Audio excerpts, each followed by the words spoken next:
മനസ്സോർക്കുമ്പോൾ പ്രോഗ്രാമിലേക്ക് സ്വാഗതം. ഇന്നത്തെ നമ്മുടെ അതിഥിയായി കടന്നു വന്നിരിക്കുന്നത് മെർച്ചന്റ് നേവിയിലെ എഞ്ചിനീയറായിരിക്കുന്ന അഞ്ജുവിൻ്റെ ഭാര്യ അഞ്ജുവാണ്. അഞ്ജു ഡെന്റിസ്റ്റാണ്. തന്നെ ലഭിച്ചത് എനിക്ക് വലിയൊരു സന്തോഷമാണ്. ഇത് നമുക്ക് തൻ്റെ നാവിൽ തന്നെ തൻ്റെ അനുഭവങ്ങൾ കേൾക്കാം. എൻ്റെ പേര് അഞ്ജു. ഞാൻ എൻ്റെ വീട് പത്തനാപുരം എന്ന സ്ഥലത്താണ്. TPM ദീപന്തക്കോസ്ത് മിഷൻ വിശ്വാസികളായിരുന്നു എൻ്റെ മാതാപിതാക്കൾ. അവരുടെ മകളായിട്ടാണ് ഞാൻ ജനിച്ചു വളർന്നത്. എനിക്കൊരു ഇളയ സഹോദരനും കൂടെ ഉണ്ട്. ചെറുപ്പത്തിൽ തന്നെ എൻ്റെ വീട്ടിൽ എന്നെ വളരെയധികം ഭക്തിയോടും അടക്കത്തോടും ആണ് വളർന്നു വന്നത്. അതുപോലെ തന്നെ ആദ്യത്തെ കുട്ടിയായതുകൊണ്ട് എൻ്റെ മാതാപിതാക്കളുടെ എല്ലാ വാത്സല്യങ്ങളും ഒക്കെ അനുഭവിച്ച് ഞാൻ അങ്ങനെ നല്ല പാമ്പേർഡ് ആയിട്ടാണ് വളർന്നു വന്നുകൊണ്ടിരുന്നത്. പിന്നെ സഭാരാധനകൾക്കെല്ലാം കടന്നു പോകും. അതുപോലെ സൺഡേ സ്കൂൾ, പിന്നെ വീട്ടിൽ ഫാമിലി പ്രെയർ, ഇതെല്ലാം നല്ല ഇതായിട്ട് പിന്നെ ആവശ്യത്തിനുള്ള നമ്മുടെ എല്ലാം മാതാപിതാക്കൾ അവരെ കീഴ്പ്പെട്ട് അവർ പറയുന്ന ഉപദേശ സത്യങ്ങളെല്ലാം അനുസരിച്ച് അങ്ങനെയുള്ള ഒരു ലൈഫാണ്. അപ്പോൾ ഇനി ആദ്യം തന്നെ കർത്താവിനെ ഞാൻ എൻ്റെ പേഴ്സണൽ സേവിയർ അതെല്ലാം അങ്ങനെ ഇങ്ങനെ കടന്നു പോയിക്കൊണ്ടിരിക്കുന്ന സമയത്താണ് ഞാനൊരു 4ാം ക്ലാസ് ആയപ്പോൾ എൻ്റെ മാതാപിതാക്കൾ അവർക്ക് എന്നെപ്പറ്റി കുറച്ചും കൂടെ ഇപ്പോഴത്തെ കാഴ്ചപ്പാടനുസരിച്ച് കുറച്ചും കൂടെ പഠിക്കണം, ഞാൻ നല്ലൊരു നിലയിലെത്തണം എന്നുള്ള ആഗ്രഹത്തിൽ എന്നെ ഇവിടെ അടുത്തുള്ള തിരുവല്ലയിലുള്ള നിക്കോൾസൺ സ്കൂളിൽ എന്നെ ബോർഡിങ്ങിൽ കൊണ്ടാക്കാമെന്ന് അവർ തീരുമാനിച്ചു. അപ്പം എനിക്കും ആദ്യം ബോർഡിംഗ് എന്നൊക്കെ പറഞ്ഞപ്പം രസമായിരിക്കും, കുട്ടികളെല്ലാം കൂടെ ചേർന്ന് അങ്ങനെ പെട്ടെന്ന്. പക്ഷെ ഞാൻ എൻ്റെ നേച്ചർ വെച്ച് ഞാൻ ഒത്തിരി പാമ്പേർഡായിട്ട് വീട്ടിലെ നല്ല പെറ്റായിട്ട് ഇങ്ങനെ വളർന്നു വന്ന സാഹചര്യത്തിലാണ് ഞാനിങ്ങനെ പെട്ടെന്ന് ഹോസ്റ്റലിലേക്ക്. അപ്പൊ അവർ എൻ്റെ ഒരു നല്ല ഇതിന് അങ്ങനെ ഓർത്ത് അങ്ങനെ എന്നെ അവിടെ കൊണ്ടാക്കി. പെട്ടെന്ന് എനിക്ക് പക്ഷെ പെട്ടെന്ന് എൻ്റെ ആ പപ്പയുടെ മമ്മിയുടെ അവിടെ നിന്ന് അകന്ന് അങ്ങോട്ട് എനിക്ക് വളരെ ബുദ്ധിമുട്ടായിട്ട് എനിക്ക് തോന്നി ആദ്യമായിട്ട്. പക്ഷെ ഞാൻ ഓർത്തു അവര് എൻ്റെ ഒരു നന്മയ്ക്ക് വേണ്ടിയല്ലേ അവര് എന്നെ ഇവിടെ ആക്കിയേക്കുന്നത്, ഞാൻ അഡ്ജസ്റ്റ് ചെയ്യാമെന്ന് ഓർത്ത് അങ്ങനെ ഞാൻ 5th സ്റ്റാൻഡേർഡ് തൊട്ട് ഇങ്ങനെ നിക്കോൾസൺ ബോർഡിങ്ങിലായിരുന്നു. പിന്നെ കുറച്ച് കഴിഞ്ഞപ്പോൾ ഞാൻ അങ്ങ് അഡ്ജസ്റ്റഡ് ആയി. പക്ഷേ എനിക്ക് അവിടെ നിന്ന് അവിടെ അന്നത്തെ ഞങ്ങളുടെ head mistress Miss Sarah John എന്ന് പറഞ്ഞൊരു ഹെഡ് മിസ്ട്രസ് ആയിരുന്നു. അവരൊരു നല്ലൊരു ഗൈഡൻസ് ഞങ്ങൾക്ക് തരുമായിരുന്നു. ഇന്ന് ഞാൻ ഓർക്കുന്നുണ്ട്, ഞങ്ങൾ 5th സ്റ്റാൻഡേർഡിൽ ഞങ്ങൾ അവിടെ ചെല്ലുമ്പോൾ ഇങ്ങനെ ഇൻസ്ട്രക്ഷൻസ് പോലെ ഞങ്ങൾക്ക് പറഞ്ഞു തരുമ്പോൾ ഞങ്ങൾക്കൊരു ചാപ്പൽ, ഒരു പ്രെയർ ഹാൾ ഉണ്ട്. അപ്പം മിസ് ഇങ്ങനെ പറയും, അതെപ്പോഴും നമ്മുടെ പ്രെയർ ഹാൾ ഓപ്പൺ ആയിരിക്കും. കാരണം ഏത് സമയത്താണ് ഒരു കുട്ടിക്ക് എന്തെങ്കിലും നിങ്ങൾക്കൊരു സങ്കടം വന്നാൽ ഏത് രാത്രിയിൽ പോലും നിങ്ങൾ ആദ്യം നിങ്ങൾ മുട്ടുകുത്തേണ്ടത് നിങ്ങളുടെ ദൈവത്തോടാണ്. യു നീഡ് ടു ബോ ഡൗൺ ബിഫോർ യുവർ ഗോഡ് എന്നിങ്ങനെ അവരിങ്ങനെ മിസ് ഇങ്ങനെ ഞങ്ങൾക്ക് പറഞ്ഞു തരും. എപ്പോഴും അങ്ങനെ ഒരു ഗൈഡൻസ് ഞങ്ങൾക്ക് ലഭിക്കും. അങ്ങനെ അപ്പൊ ഞാൻ പതുക്കെ വീട്ടിലായിരുന്നപ്പം എനിക്ക് എല്ലാ കാര്യങ്ങളും മേടിച്ചു തരാൻ എൻ്റെ പേരൻസ് ഉള്ള സ്ഥാനത്ത് ഇപ്പം ഞാൻ ദൈവത്തെ അവരുടെ സ്ഥാനത്ത് നിന്ന് ഞാൻ എൻ്റെ ദൈവത്തെ അങ്ങോട്ട് അറിയാൻ തുടങ്ങി. ഇപ്പം ഒരു ദിവസത്തെ ക്ലാസ് കഴിഞ്ഞ് നമ്മൾ വീട്ടിൽ വന്ന് കുട്ടികൾ നമ്മൾ വീട്ടിൽ വന്ന് പേരൻസിനോട് പറയുന്ന അതേ സ്ഥാനത്ത് ഞങ്ങളുടെ ഒരു ദിവസത്തെ ഡേ കഴിയുമ്പോൾ ഞങ്ങൾ എപ്പോഴും ആ ചാപ്പലിൽ ചെന്ന് ദൈവത്തോടായിരുന്നു നമ്മുടെ. അങ്ങനെ ആ ചെറുപ്രായത്തിലെ ഒരു ദൈവത്തിലുള്ള ഒരു ആശ്രയം ശരിക്കും എൻ്റെ ജീവിതത്തിൽ അവിടെ ഞങ്ങളുടെ നിക്കോൾസൺ സ്കൂളിൽ ഞാൻ ഒരു ദിവസത്തെ ഒരു റുട്ടീൻ പെട്ടെന്നൊന്ന് പറയുകയാണെങ്കിൽ രാവിലെ ഉണർന്നു കഴിഞ്ഞാൽ തന്നെ ഒരു 6:45 to 7 മണി സമയം വരെ നമുക്ക് പേഴ്സണൽ ഡിവോഷൻ. അത് കഴിഞ്ഞിട്ട് ഞങ്ങൾക്കൊരു ടീച്ചർ വന്ന് ഞങ്ങൾക്കൊരു ചെറിയ പോർഷൻ തരും ധ്യാനിക്കാനായിട്ട്. അവിടുന്ന് ഞങ്ങളിങ്ങനെ ആ പോർഷനിൽ നിന്ന് ഞങ്ങൾക്ക് ഇങ്ങനെ കുറച്ച് നല്ല നല്ല കാര്യങ്ങൾ ജോസഫിനെ പറ്റി ആയിരിക്കും, മോസസ് എന്തെങ്കിലും അതിനെപ്പറ്റി ഇങ്ങനെ പറഞ്ഞു തന്നിട്ട് എന്തെങ്കിലും പഴയ ഒരു വില്യം കേറി അല്ലെങ്കിൽ എങ്ങനത്തെയും മിഷണറിമാർ അവരുടെ പ്രവർത്തനം അത് നമ്മളെ പറഞ്ഞു. അങ്ങനെ പിന്നെ എപ്പോഴും ഇപ്പം ക്ലാസ്സിന് മുമ്പ് പിന്നെയും ഞങ്ങൾക്ക് ചാപ്പലിൽ പോയി പ്രെയർ. അത് കഴിഞ്ഞിട്ട് ഒരു ബ്രേക്ക് ടൈമിൽ പോലും ഞങ്ങൾ ഓട്ടോമാറ്റിക്കായിട്ട് ഞങ്ങൾ സംസാരിച്ചുകൊണ്ട് ചാപ്പലിലോട്ടായിരിക്കും നമുക്ക് ഒന്നും കൂടെ ഒന്ന് പ്രാർത്ഥിച്ചിട്ട് പോവാം. അങ്ങനെ അത് കഴിഞ്ഞ് ക്ലാസ് കഴിഞ്ഞാലും എന്നും ഞങ്ങൾക്ക് ഡെയിലി ഒരു വേഴ്സ് ബൈ ഹാർട്ട് ചെയ്യണം. അതിങ്ങനെ വൈകിട്ടാകുമ്പോൾ ഞങ്ങളുടെ ടീച്ചേഴ്സ് അങ്ങനെ റൗണ്ട് ദി ഇയർ അതിങ്ങനെ ആയി. എൻ്റെ ജീവിതത്തിൽ ഇന്ന് ഞാൻ തിരിഞ്ഞു നോക്കുവാണെങ്കിൽ ഇന്ന് ഞാൻ ഇവിടെ എത്തുന്നത് ശരിക്കും അവിടെ നിന്ന് എനിക്ക് കിട്ടിയ ഒരു ബേസ് ആണെന്ന് എനിക്ക് ഫേമായിട്ട് എനിക്ക് പറയാൻ സാധിക്കും. നിക്കോൾസൺ അത് അവിടെ നിന്ന് എനിക്ക് ശരിക്കും ദൈവാശ്രയം, എൻ്റെ ദൈവം എനിക്ക് എല്ലാമായി, എനിക്ക് എൻ്റെ പിതാവായി, മാതാവായി, എൻ്റെ ഫ്രണ്ടായി, എനിക്ക് എല്ലാത്തിനും എല്ലാമായി എൻ്റെ ദൈവത്തെ. ശരിക്കും എനിക്കൊരു ആ ദൈവത്തെ ഞാൻ ശരിക്കും ആങ്കേർഡ് ആയിരുന്നു എൻ്റെ സോൾ. അങ്ങനെ തന്നെ ഞാൻ ആ ചെറുപ്രായത്തിൽ എനിക്കത് ലഭിച്ചു. എൻ്റെ ജീവിതത്തിൽ വലിയൊരു അനുഗ്രഹമായി ഞാൻ ശരിക്കും കാണുന്നു. ശരിക്കും നിങ്ങൾ എന്നെ തെരഞ്ഞെടുത്തു എന്നല്ല, ഞാൻ നിങ്ങളെ തെരഞ്ഞെടുത്തു, നിങ്ങൾ പോയി ഫലം കായ്ക്കുന്ന വചനം പറയുന്നത് പോലെ ആ കർത്താവിന്റെ തെരഞ്ഞെടുപ്പ് എൻ്റെ ജീവിതത്തിൽ ഒന്നും കൂടെ എനിക്കൊന്ന് ആഴമായിട്ട് അനുഭവിക്കാൻ എനിക്ക് ശരിക്കും സാധിച്ചു. അത് കഴിഞ്ഞിട്ട് ഞാൻ അവിടെ നിന്ന് നിക്കോൾസിന് അത് 10th എല്ലാം കഴിഞ്ഞു. അവിടെ നിന്ന് ഇറങ്ങുമ്പോൾ തന്നെ എന്റെ മാതാപിതാക്കളും എന്റെ ടീച്ചേഴ്സ് എല്ലാം പറഞ്ഞു, ഇനി നിങ്ങൾ പോകുന്ന ഒരു വലിയ വിശാലതയിലേക്ക്. അവിടെ ഞങ്ങളെ നല്ല ഡിസിപ്ലിൻഡ് ആയിട്ട് വളർത്തി. ഇനി നിങ്ങൾക്ക് നല്ല എല്ലാ ടെംപ്റ്റേഷൻസ് അങ്ങനെയുള്ളൊരു വേൾഡിലേക്കാണ്, ലോകത്തിലേക്ക് ഇറങ്ങുകയാണ്. അപ്പം പക്ഷെ അന്ന് ഞങ്ങൾക്ക് അതിന്റെ ഒന്നും മനസ്സിലായില്ല. അതിങ്ങനെ വെറുതെ ഇവര് ഇങ്ങനെ അതിനത്ര ഡെപ്ത് ഒന്നും എനിക്ക് ശരിക്കും മനസ്സിലായില്ല. പിന്നെ അത് കഴിഞ്ഞ് 11th ഉം 12th ഞാൻ ഇവിടെ കോട്ടയത്ത് BK കോളേജ് അവിടെയും ഹോസ്റ്റലിൽ നിന്നാണ്. അപ്പൊ എനിക്ക് മനസ്സിലായി ശരിക്കും കുറച്ച് ആ വേൾഡിനെസ് എന്താണെന്ന് എനിക്ക് അങ്ങോട്ട് ഗ്രഹിക്കാൻ സാധിക്കുന്നുണ്ട്. പക്ഷെ അപ്പോഴും എന്നെ ചുറ്റിപ്പറ്റിയ ഒരു ദൈവ സാന്നിധ്യം എനിക്ക് അനുഭവിക്കാൻ, എനിക്ക് മറ്റുള്ള ആ ഇതിൽ നിന്ന് എന്നെ ലോകത്തിലേക്ക് എന്നെ കടത്തിവിടാതെ എന്നെ ദൈവത്തിങ്കിലേക്ക് പിടിച്ചു നിർത്തുന്ന ഒരു ആ ദൈവിക ഒരു സാന്നിധ്യം എന്റെ ജീവിതത്തിൽ എപ്പോൾ എനിക്ക് ആ സെൻസിറ്റീവ്നെസ് നമ്മൾ കുറച്ചങ്ങോട്ട് കർത്താവിങ്കിൽ നിന്ന് അകലുമ്പോഴത്തേന് നമുക്കറിയാം ദൈവത്തിന് അത് ഇഷ്ടപ്പെടുന്നില്ല. ഞാൻ ദൈവത്തോട് ചേർന്നിരിക്കേണ്ടവളാണ്. ഒരു വാക്കിൽ പോലും ഒരിച്ചിരി തെറ്റുമ്പോഴേ ആ ദൈവ സാന്നിധ്യം എന്നിൽ നിന്ന് ആ ദൈവത്തെ അറിഞ്ഞുകൊണ്ട് പിന്നെയും ദൈവത്തോട് ഒരിച്ചിരി ദൈവത്തിൽ നിന്നാകുന്ന അപ്പോൾ തന്നെ ദൈവം കൈപിടിച്ച് പിന്നെയും ഒരു ചെറിയ ബാലശിക്ഷ തന്ന് ആ കർത്താവിനോട് എന്നെ അടുപ്പിക്കുന്ന ആ വലിയ ദൈവത്തിന്റെ കരം എന്റെ ജീവിതത്തിൽ എനിക്ക് അനുഭവിക്കാൻ കഴിഞ്ഞു. അങ്ങനെ 11th ഉം 12th ഉം ഞാൻ സ്കൂളിൽ പഠിക്കുമ്പോൾ ഞാൻ ഒരു ആവറേജ് അത്ര സ്റ്റുഡന്റ് ആയിരുന്നു. പക്ഷെ 11th ഉം 12th ഉം ഒക്കെ ചെല്ലുമ്പോൾ തന്നെ എന്റെ ബുദ്ധിമണ്ഡലത്തിന് തന്നെ ദൈവം എനിക്ക് ഇച്ചിരി വിശാലത, എനിക്ക് തന്നെ അത് മനസ്സിലാക്കുവാൻ എന്റെ പഠന കാര്യങ്ങളിലൊക്കെയും ദൈവം എനിക്ക് കുറച്ചും കൂടെ വിശാലത തരുവാൻ തുടങ്ങി. യഹോഭക്തി ജ്ഞാനത്തിന്റെ ആരംഭമാകുന്നു. അതെ. അതുപോലെ 11th 12th ഞാൻ ഓർക്കുന്ന ബോർഡ് എക്സാമിനൊക്കെ ഞാൻ ഈ പഠിച്ചുകൊണ്ടിരിക്കുമ്പോൾ തന്നെ ഞാൻ വെറുതെ ഫിസിക്സ് കെമിസ്ട്രി ഇങ്ങനെ ഓരോ വിഷയത്തിനും മാർക്ക് എഴുതി വെച്ച് ഞാൻ ഇങ്ങനെ ദൈവമേ, എനിക്ക് അർഹതയില്ലാത്ത മാർക്കായിരിക്കും, പക്ഷെ ചുമ്മാ ഞാൻ അതിങ്ങനെ അതിന്റെ മേളിൽ കൈവച്ച് കർത്താവേ ദൈവമേ അവിടെ തരുവാൻ ശക്തൻ. ഒരിക്കൽ ഞാൻ ഒരു 500 ഒരു 440 അവിടെ വരെ മാർക്ക് എത്തുമ്പോൾ ഞാൻ പറഞ്ഞു, കർത്താവ് ഇത്ര ഒന്നും എനിക്ക് കിട്ടത്തില്ല, എനിക്ക് എന്തോ റിസൾട്ട് വന്നപ്പോൾ എനിക്ക് കറക്റ്റ് 439 ആയിരുന്നു. അങ്ങനെയല്ല ഞാൻ ഓർത്തു ദൈവം ശരിക്കും അവിടെയും എന്നെ അത്ഭുതകരമായി ശരിക്കും ആ ദൈവത്തിന്റെ ഗൈഡൻസ് എന്റെ ജീവിതത്തിൽ അനുഭവിക്കാൻ കഴിഞ്ഞു. അത് കഴിഞ്ഞ് 12th എല്ലാം കഴിഞ്ഞിട്ട് പിന്നെ അടുത്ത ഒരു ക്രോസ് റോഡ്, ഇനി അടുത്തത് എന്തിനായിട്ട് കടന്നു പോകും. 4ാം ക്ലാസ് തൊട്ട് ഹോസ്റ്റലിലായിരുന്നു, പഠിച്ചു വന്നു. 12th നല്ല വിജയം കിട്ടാനിടയായി അല്ലേ? ഞങ്ങളെ കേൾക്കുന്ന പ്രേക്ഷകരോട് ഇതുപോലുള്ള സ്കൂളിൽ പഠിക്കുന്ന കുട്ടികളെ, +2 പഠിക്കുന്നവരെ ഒക്കെ ഞങ്ങളെ കേൾക്കുന്നുണ്ടായിരിക്കാം. ഇവിടെ അഞ്ജു പറഞ്ഞ ഒരു കാര്യം ഇതാണ്, ആ കൊച്ചു പ്രായത്തിലെ അവൾക്ക് കിട്ടിയ ആ ഒരു ഗൈഡൻസ്, ആ നല്ല ഒരു അപ്ബ്രിങ്ങിങ്. സ്കൂളിൽ അവർ ഡേ തുടങ്ങുന്നത് തന്നെ പ്രാർത്ഥനയോടെയാണ്, മെഡിറ്റേഷൻ, അതുപോലെ ദൈവവചനം, ഓരോ വചനം ബൈഹാർട്ട് ചെയ്യുക, പോയിരുന്ന് പ്രാർത്ഥിക്കുക. അപ്പം ആ കുഞ്ഞു പ്രായത്തിൽ തന്നെ ഞാൻ കഴിഞ്ഞ ദിവസം എന്നോടൊരു വ്യക്തി പറഞ്ഞു, 3 വയസ്സായപ്പം യേശുവിന് വേണ്ടി ഞാൻ ഹൃദയം കൊടുത്തു, ഇതുവരെയും ഞാൻ പുറകോട്ട് പോയിട്ടില്ലെന്ന്. ഇപ്പം ആ വ്യക്തിക്ക് ഏതാണ്ട് 40 വയസ്സോളം ആയി. അപ്പം അങ്ങനെയാണെങ്കിൽ നിങ്ങൾ nobody is too young. നിങ്ങൾ 3 വയസ്സ് പ്രായമുള്ളപ്പോൾ തൊട്ട് നിങ്ങൾക്ക് യേശുവുമായിട്ട് അടുക്കാൻ കഴിയും. ആ കൊച്ചു പ്രായത്തിൽ തനിക്ക് യേശുവിനെ കണ്ടുമുട്ടാനിടയായി. തന്നെ ആ ദൈവവചനത്തിലും ദൈവസ്നേഹത്തിലും വളർന്നു വന്നതുകൊണ്ട് തൻ്റെ ജീവിതത്തിൽ താൻ ഒരു ആവറേജ് സ്റ്റുഡൻ്റ് ആയിരുന്നെങ്കിൽ പോലും കോളേജിൽ വന്നപ്പോൾ നല്ല വിജയം കൈവരിക്കാനിടയായിരുന്നു. പല പിള്ളേരെ രാവിലെ തൊട്ട് സ്കൂളിൽ പോവും, വന്നാൽ ഉടനെ ട്യൂഷൻ, പിന്നെ അപ്പനും അമ്മയും പഠിപ്പിക്കാനിരുത്തും. ഇതെല്ലാമായിട്ടും മാർക്ക് കിട്ടാനോ ഒരു ഭാവി ഉണ്ടാകാനോ ഒന്നും കഴിയാത്ത അവസ്ഥയാണ്. നിങ്ങൾക്ക് കർത്താവിൽ സറണ്ടർ ചെയ്ത് ദൈവത്തെ ഭയപ്പെട്ട് അവൻ്റെ വഴിയിൽ നടക്കാൻ കഴിയുമെങ്കിൽ ഈ അനുഗ്രഹങ്ങളെല്ലാം ഉണ്ടാകും. ജ്ഞാനം തരുന്ന ദൈവമാണ്, വിസ്ഡം തരുന്ന ദൈവമാണ്. അതെല്ലാം കർത്താവ് നമുക്ക് ആ സൗഭാഗ്യങ്ങൾ, നമുക്ക് വിജയം, ഇതെല്ലാം നൽകി തരാൻ കർത്താവ് മതിയാന. പക്ഷെ നമ്മൾ എന്ത് ചെയ്യണം? അവനോട് ചേർന്ന് അവൻ്റെ വഴികളിൽ. നിങ്ങളുടെ ഈ കുഞ്ഞു പ്രായത്തിൽ തന്നെ നിങ്ങൾ പാഠപുസ്തകം എടുത്ത് പഠിക്കാൻ പോകുന്നതിന് മുമ്പ് ഒരു ചെറിയ പ്രാർത്ഥന അല്ലെങ്കിൽ ഒരു വചനം എടുത്തൊന്ന് വായിക്കുക. അങ്ങനെ കർത്താവിൻ്റെ സാന്നിധ്യത്തോടു കൂടെ നിങ്ങളുടെ പഠിത്തം നിങ്ങൾ തുടങ്ങുക. നിങ്ങൾ പരീക്ഷയ്ക്ക് പഠിക്കുന്നതിന് മുമ്പ് ഒക്കെ നിങ്ങൾ അങ്ങനെ ചെയ്യേ, നിശ്ചയമായിട്ട് നിങ്ങൾക്ക് വലിയ ഫലം അതിൽ നിങ്ങൾക്ക് ലഭിക്കും.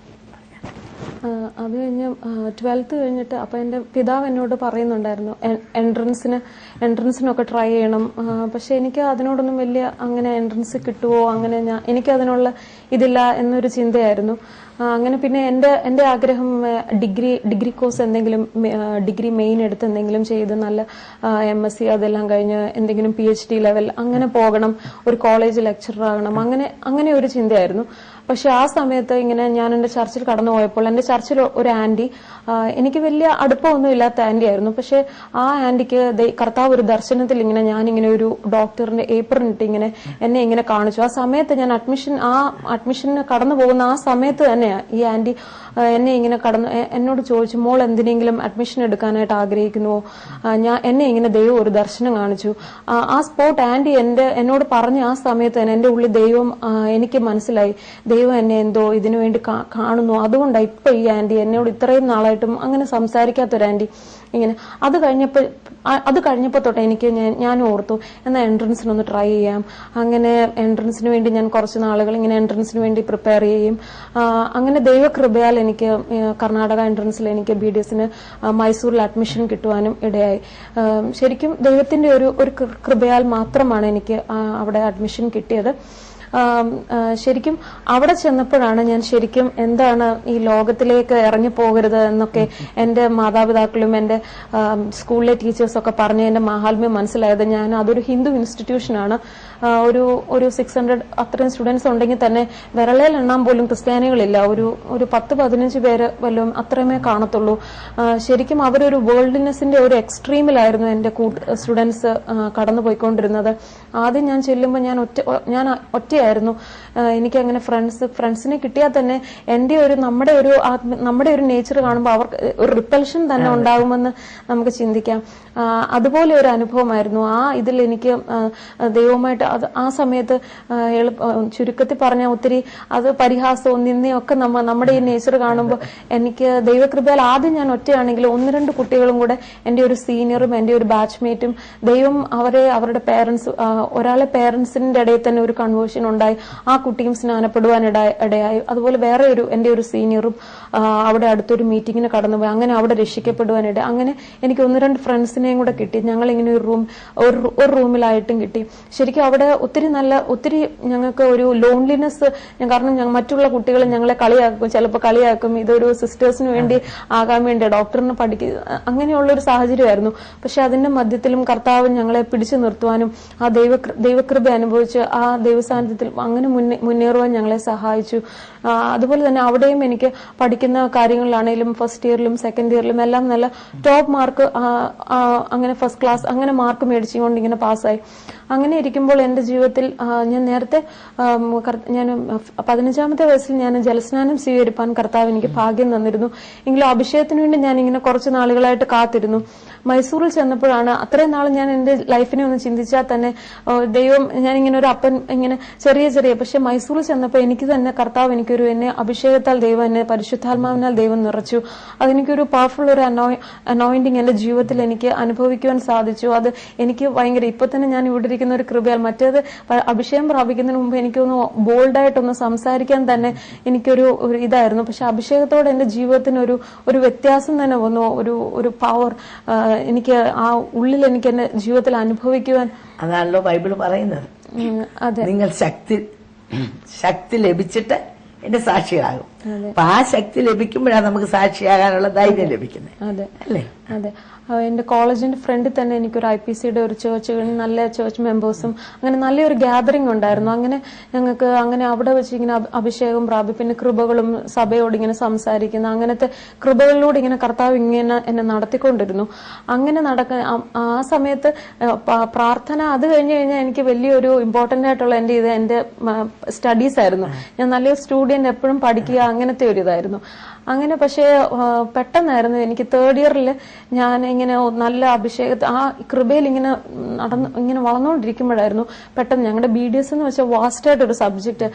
അപ്പം എക്സാമിനൊക്കെ നമ്മൾ ജസ്റ്റ് പറ്റുന്ന അത്രയും നമ്മൾ കവർ ചെയ്തുകൊണ്ട് പോകും. അങ്ങനെ പിന്നെ എക്സാം നമുക്ക് പറ്റുന്ന അതുപോലെ പെർഫോം ചെയ്യും. പക്ഷെ നല്ല റിസൾട്ട് ആയിരുന്നു എനിക്ക് കിട്ടിക്കൊണ്ടിരുന്നത്. പക്ഷെ 3rd ഇയറിൽ ഞാൻ എന്റെ എക്സാമിന് എനിക്ക് കുറച്ച് ടഫായിട്ട് എനിക്ക് ഫീൽ ചെയ്തു. എക്സാം കഴിഞ്ഞു കഴിഞ്ഞ് എനിക്ക് കുറച്ച്, പക്ഷെ എങ്കിലും ഞാൻ പ്രാർത്ഥിച്ചു, വിചാരിച്ചു ഇല്ല കർത്താവ് എന്നെ സഹായിക്കുമെന്ന് ഇങ്ങനെ ആ വിശ്വാസത്തോടെ ഞാൻ ഇങ്ങനെ പ്രാർത്ഥിച്ചു. പക്ഷെ പെട്ടെന്ന് എന്റെ റിസൾട്ട് വന്നപ്പം എനിക്കൊരു വലിയ ഷോക്കായിരുന്നു. എനിക്കൊരു രണ്ട് സബ്ജക്ട് ഞാൻ അങ്ങ് ഫെയിൽ ആയിപ്പോയി. അതും ഒറ്റ മാർക്കിന്, ഒരു മാർക്കിന് ഞാൻ ആ 2 സബ്ജക്ട് ഫെയിൽ ആയിപ്പോയി.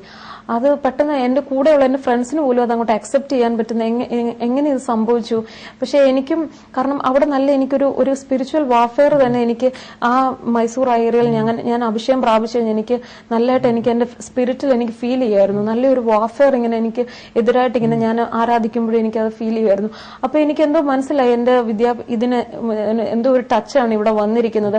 പക്ഷെ ആ സമയത്ത് എന്റെ ഫ്രണ്ട്സ് പോലും എന്റെ ബിലീവേഴ്സ് ആയിട്ടുള്ള ഞാൻ അങ്ങ് തകർന്നു. പക്ഷെ എന്റെ ബാച്ചിൽ നിന്ന് ഞാനപ്പം പുറന്തള്ളപ്പെട്ടു.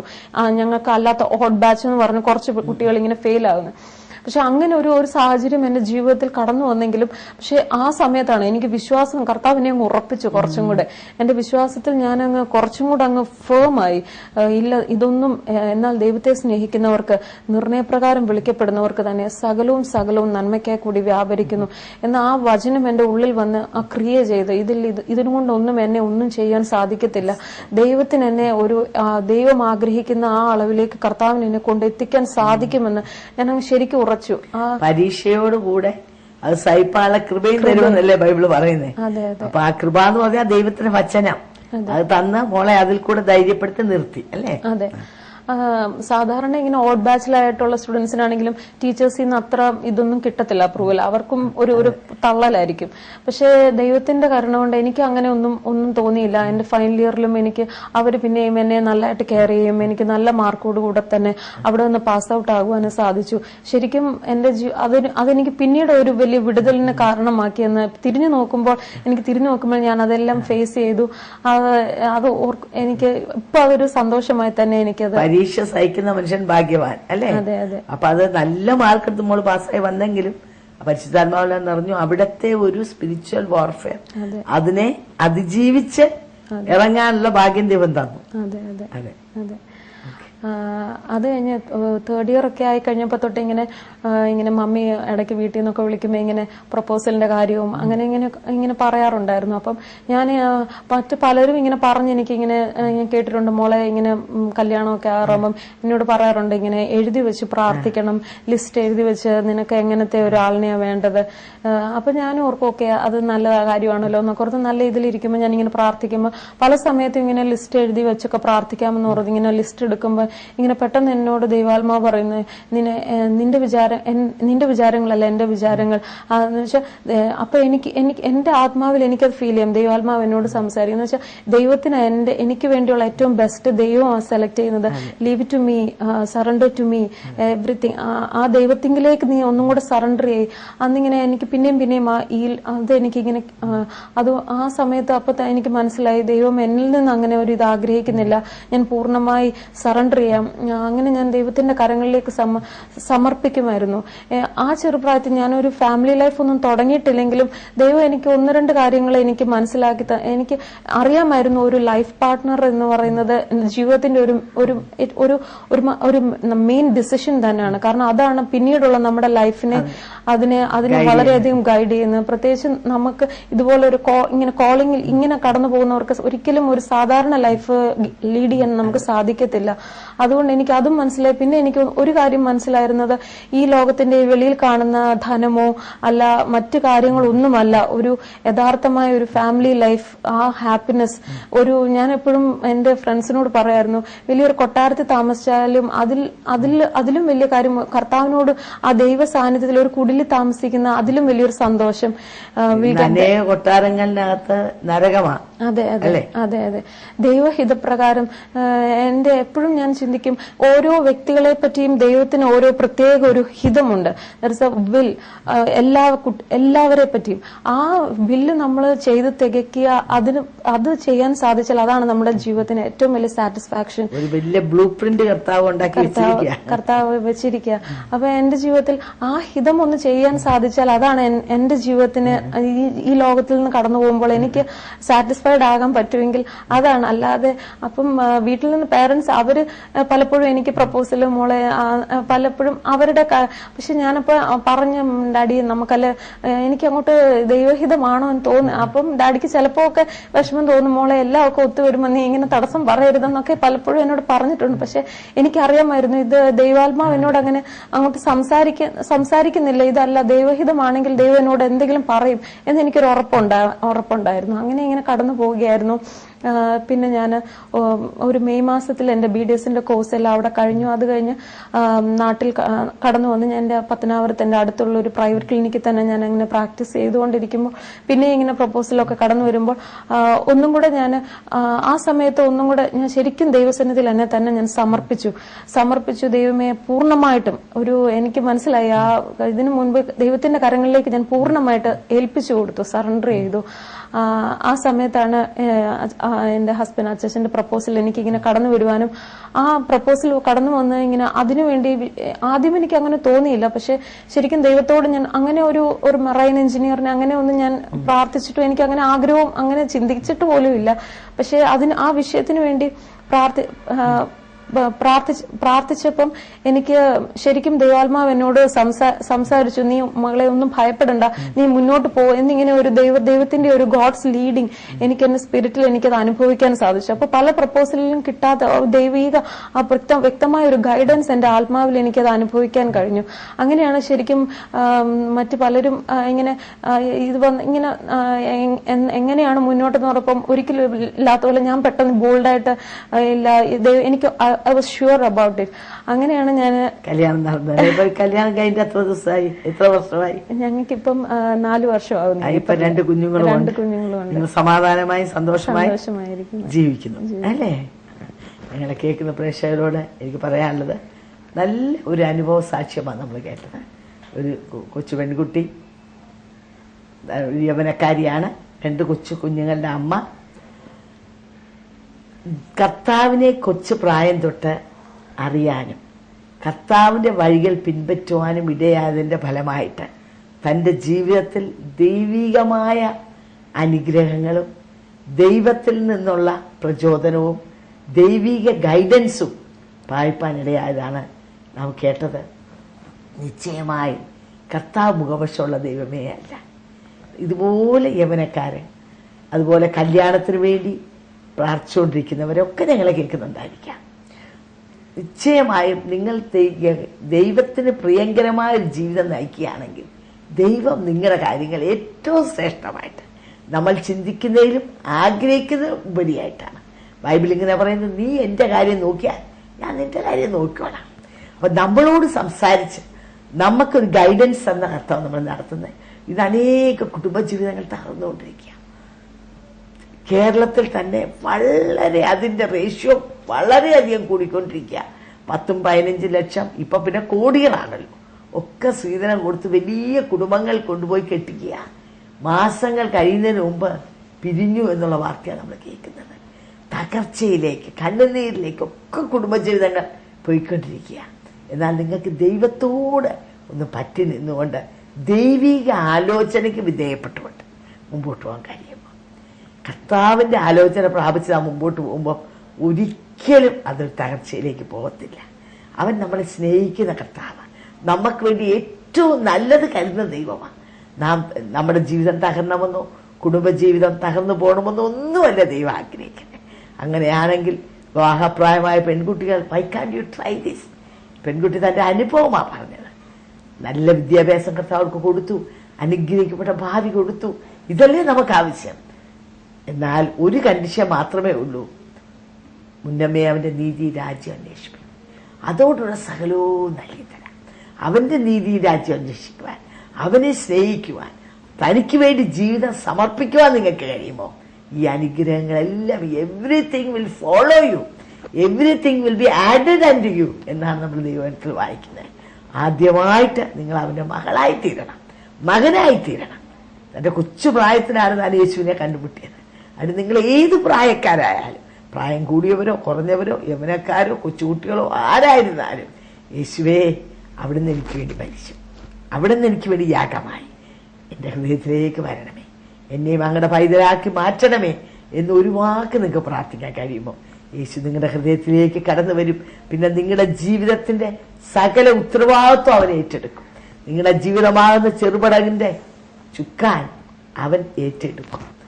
പിന്നെ അവൻ നിങ്ങളെ നയിക്കും. അവൻ നിങ്ങളെ നയിക്കുന്നത് നിങ്ങൾക്ക് ഏറ്റവും അനുഗ്രഹമായിരിക്കും. നിങ്ങളുടെ ഭാവി ശോഭനമായിരിക്കും. ഈ ലോകത്തിൽ മാത്രമല്ല, വരുവാനുള്ള ലോകത്തിൽ ഒരു നിത്യജീവനം നൽകി തരുവാൻ കർത്താവ് ആഗ്രഹിക്കുക. ആ കർത്താവിലേക്ക് നിങ്ങളെ ആഹ്വാനം ചെയ്തുകൊണ്ട് എൻ്റെ വാക്കിൽ നിന്ന് വിരമിച്ചോളൂ. ഈ പ്രോഗ്രാം നിങ്ങൾക്ക് തീർച്ചയായും അനുഗ്രഹമായി തീർന്നെന്ന് ഞങ്ങൾ വിശ്വസിക്കുന്നു.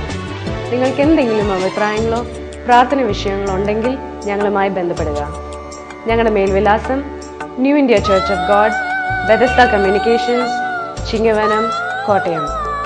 Phone number 0481-243-0329, 653339. Mobile number 9447578202. Email ID mariammathampi@yahoo.com. അടുത്ത ആഴ്ച ഇതേ സമയം വീണ്ടും കാണാം. ദൈവം നിങ്ങളെ അനുഗ്രഹിക്കട്ടെ.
മനസ്സേ വ്യാകുലമരുതേ, കരുതാൻ നിനക്കവൻ മനമടുത്തുണ്ട്. മനസ്സേ വ്യാകുലമരുതേ, കരുതാൻ നിനക്കവൻ മനമടുത്തുണ്ട്.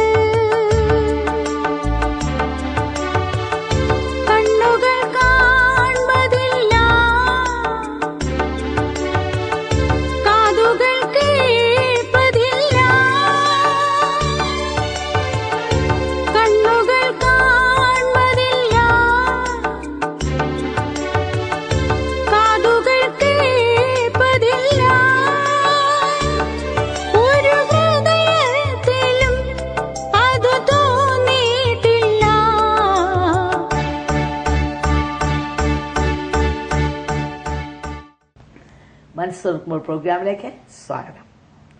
ഇന്നത്തെ നമ്മുടെ അതിഥിയായി കടന്നു വന്നിരിക്കുന്നത് ഗ്രേസൻ.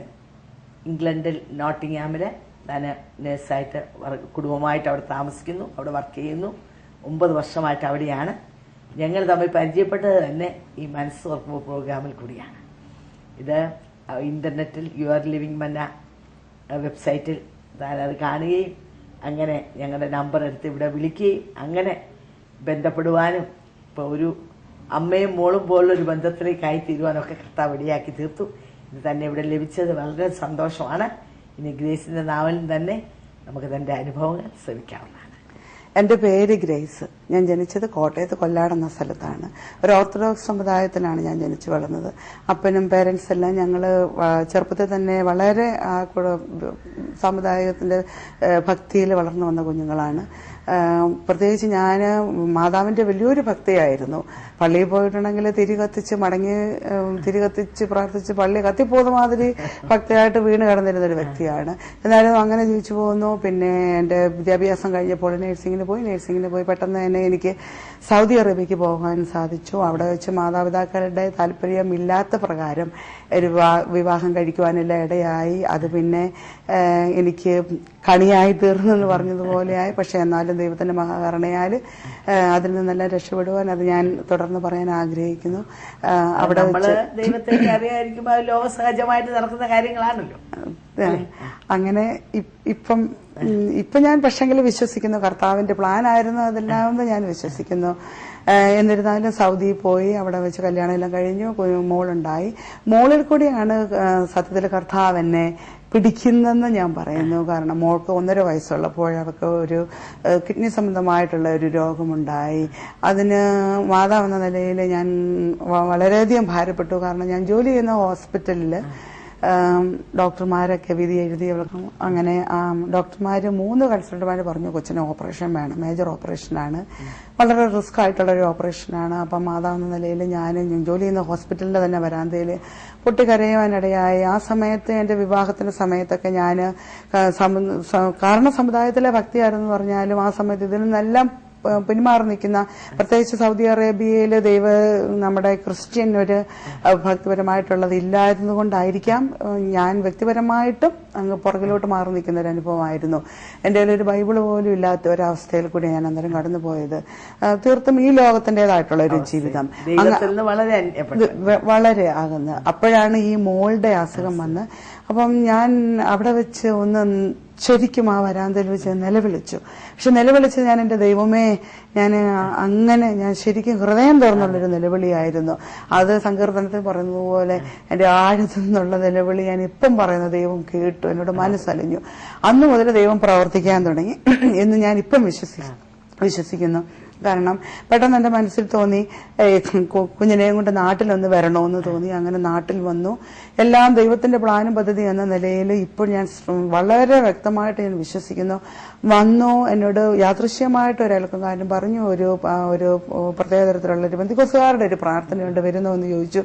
ആദ്യം കുറച്ച് ഞാൻ ഒരു ഹെസിറ്റേഷൻ ആയിരുന്നെന്ന് പറഞ്ഞാലും പിന്നെ കൊച്ചിനെയും കൊണ്ട്, കാരണം ഞാൻ അന്നേരം കൊച്ചിന്റെ വിടുതൽ ആഗ്രഹിക്കുന്ന ഒരു സ്റ്റേജിൽ എങ്ങനെയെങ്കിലും എന്റെ മോക്കൊരു വിടുതൽ വേണമെന്നുള്ള, കാരണം ഞാൻ പറഞ്ഞല്ലോ എന്റെ വിവാഹം ഒരു മാതാപിതാക്കളുടെ താല്പര്യത്തോടു കൂടി അല്ലാത്തത് കാരണം ആരുമായിട്ട് എന്റെ ഹൃദയഭാരം പങ്കുവയ്ക്കുവാന് ഞാൻ ഒട്ടും ആഗ്രഹിച്ചിരുന്നില്ല. എല്ലാം ഉള്ളിലൊതുക്കി കഴിയുന്ന ഒരു സമയമായിരുന്നു.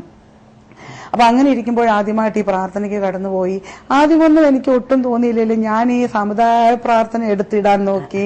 അങ്ങനെ എന്താണേലും ദൈവത്തിന്റെ ആത്മാവ്, ശരിക്കും കർത്താവിന്റെ കരുണ ഇങ്ങനെ ഒഴുകിക്കൊണ്ടേയിരുന്നു എന്ന് ഇപ്പൊ എനിക്ക് മനസ്സിലായി. ആദ്യത്തെ ദിവസം അങ്ങനെ കടന്നുപോയി. ഞാൻ വളരെയധികം ഭാരത്തോടെ കരഞ്ഞു. പക്ഷെ അതെന്റെ മനസ്സിന്റെ ഒരു കഴുകലായിരുന്നു എന്ന് ഞാൻ വിശ്വസിക്കുന്നു. അങ്ങനെ 3 ദിവസം ഉപവാസ പ്രാർത്ഥനയിൽ 3ാമത്തെ ദിവസം ദേവദാസന്മാര് കൊച്ചിനെ കൈതൊട്ട് പ്രാർത്ഥിക്കുവാനും അവിടെ ഒരു അത്ഭുതം നടന്നു. പക്ഷെ ദൈവം എനിക്കത് വെളിപ്പെടുത്തിയത് എന്റെ അവിശ്വാസം കൊണ്ടായിരിക്കാം. കുറച്ച് സമയം കൂടെ കഴിഞ്ഞാണ്. എന്താണേലും കുഞ്ഞുമായിട്ട് സൗദിയിൽ തിരിച്ചുപോയി. പിന്നെ ദൈവത്തിന്റെ കരുണ എന്ന് പറഞ്ഞാൽ മനസ്സിൽ തോന്നിക്കുവാനിടയായി വേറൊരു പീഡിയാട്രീഷ്യനെയും കൂടെ കാണിക്കണമെന്ന്. അങ്ങനെ പോയി കാണിച്ചു. അവള് എല്ലാ തരത്തിലുള്ള റേഡിയോളജിക്കൽ എക്സാമിനേഷനിൽ കൂടെ കടന്നുപോയി. ഇപ്പം ലാസ്റ്റ് ഞാൻ നാട്ടിൽ നിന്ന് പോയി കഴിഞ്ഞ് എടുത്തിട്ടുള്ള ഒരു എക്സ്റേക്കകത്ത് ഈ ഡോക്ടർ പറഞ്ഞു, നിങ്ങൾക്ക് യാതൊരു ആവശ്യമില്ല കൊച്ചിന്റെ ഓപ്പറേഷന്. അപ്പം തൊട്ട് എനിക്ക് ഓരോ അത്ഭുതം ഇങ്ങനെ ഞാൻ അത്ഭുതപ്പെടാൻ തുടങ്ങി. 3 ഡോക്ടർമാർ ഒന്നിച്ച് പറഞ്ഞ സ്ഥലത്ത് ഈ ഡോക്ടർ പറയുന്നു. അപ്പം വീണ്ടും ഒരു കൺഫ്യൂഷനായി. പക്ഷെ എന്നാലും വിശ്വാസം വർദ്ധിക്കുന്നില്ല. എന്നിരുന്നാലും ചെറുതായിട്ട് പ്രാർത്ഥിക്കുവാനും ഒക്കെ തുടങ്ങി. കർത്താവിനെ വിളിച്ച് ആദ്യമായിട്ടൊക്കെ പ്രാർത്ഥിക്കാൻ തുടങ്ങി. അപ്പം ഇവിടെ വെച്ച് ദേവദാസന്മാർ പ്രാർത്ഥിച്ച സമയം തന്നെ കൊച്ചിന് വിടുതൽ വന്നു. പക്ഷെങ്കിൽ എനിക്ക് ആ സമുദായത്തിന്റെ ആ ഒരു ഇതിലുള്ള ഒരു ഭക്തി കൊണ്ടായിരിക്കാം ഇത് ഏറ്റെടുക്കാനോ വിശ്വസിക്കാനോ ഒന്നും പറ്റാഞ്ഞത്. പക്ഷെ ദൈവം അത് പ്രൂവ് ചെയ്തുകൊണ്ട് ഇങ്ങനെ തെളിയിച്ചോണ്ടേയിരുന്നു. ദൈവത്തിന്റെ സ്നേഹം ഇന്ന് ഞാൻ എന്റെ എത്ര ശ്രദ്ധിച്ചാലും മതിയാകത്തില്ല. ആ സമയത്ത് പിന്നെ എന്താണേലും കുഞ്ഞിന് ഓപ്പറേഷൻ ചെയ്തില്ല. അവള് താൽക്കാലികമായിട്ടുള്ള കുറച്ച് പ്രോഫിലാക്സിസ് ഒക്കെ കൊടുത്ത് വളരെ ഭേദമായി. ഇന്നെന്റെ ആ മോൾക്ക് അന്ന് അവൾക്ക് 2 വയസ്സ് 1.5 വയസ്സ് 2 വയസ്സ് സമയത്താണ് ഇത് നടക്കുന്നത്. പക്ഷെ ഇപ്പൊ 19 വയസ്സായി വളരെ ആരോഗ്യവതിയായിട്ടിരിക്കുന്നു. ഞങ്ങൾക്കെല്ലാ ഭവനത്തിലും ഈ സമയത്ത് അസുഖം വന്നെന്ന് പറഞ്ഞാലും അവൾക്കൊരു അസുഖം വരത്തില്ല. ഇപ്പൊ ഞാൻ വളരെയധികം ചിന്തിക്കുന്നു, ദൈവം സൗഖ്യം കൊടുക്കുന്ന പൂർണ്ണ സൗഖ്യമാണെന്ന്.